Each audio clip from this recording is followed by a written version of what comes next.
यसको उत्तरतर्फ नेपाली काङ्ग्रेसका संस्थापक बिपी कोइराला, नेपाल कम्युनिस्ट पार्टीका संस्थापक पुष्पलाल श्रेष्ठ र आधुनिक बुटोलका निर्माता स्वर्गीय सूर्यप्रसाद प्रधानको नाममा एउटा राम्रो पार्क निर्माण भइसकेको छ। अब शालिगहरू निर्माण गर्ने क्रममा केही ठ्याक्कै मिल्दो अलिकति आकार नआएका कारणले शालिगहरू परिमार्जन गर्ने, परिवर्तन गर्ने र अब बर्खामा यहाँ बिरुवाहरू लगाउने, हरियाली गराउने र त्यहाँ पनि 250 जना अट्ने हल निर्माण गरेर विभिन्न कार्यक्रमहरू त्यहाँ गरिराख्ने गरी यसको उत्तरतर्फ हामीले व्यवस्था गरिसकेका छौँ। बढीमा दसैँसम्ममा यो काम पनि पुरा हुनेछ र त्यो पार्क पनि उद्घाटन हुनेछ। यसको दक्षिणतर्फ खुला मञ्च छ।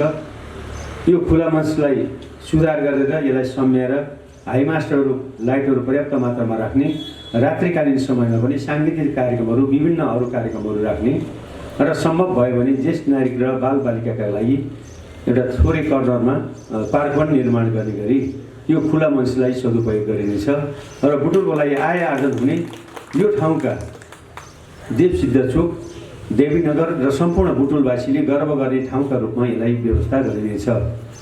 त्यो खुला मञ्चको दक्षिणतर्फ 1 बिघा जग्गा बुटोल पारी वार्ड नम्बर 2 मा रहेको लायन्स शाखा हस्टेलको लागि ठुलो अस्पताल निर्माणका लागि हामीले प्रक्रिया सुरु गरेका छौँ। लायन्सका यहाँका सबै क्लबहरू, लायन्स इन्टरनेसनलदेखि लिएर सबै डिस्ट्रिक्टहरूले त्यसमा सहभागिता जनाउनु भएको छ र अहिले पारी बुटोलमा लायन्स शाखा हस्टेल जुन सानो रूपमा छ त्यसलाई अब बृहत रूपमा यहाँ अगाडि बढाइनेछ।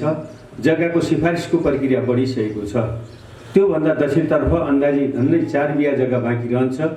त्यो 4 बिघा जति जग्गामा 100 बेडको नगरपालिकाको नगर स्तरीय हस्टेल निर्माणको लागि डिपिआरको काम भइरहेको छ।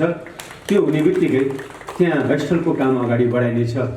त्यसको पूर्वपट्टि राष्ट्रिय रूपमा लन टेनिसको लागि 8वटा जुन कोर्ट चाहिन्छ, त्यो 8वटा कोर्ट सेटको लन टेनिस र जुन हाम्रो एन्फा जुन कपहरू हुने ठाउँ छ त्यसमा हाम्रो जुन स्टेडियम छ त्यसलाई अहिले रात्रिकालीन खेलहरू खेलाउन मिल्ने गरी लाइटको शहरी विकास मन्त्रालयबाट बजेट परिसकेको छ गत साल।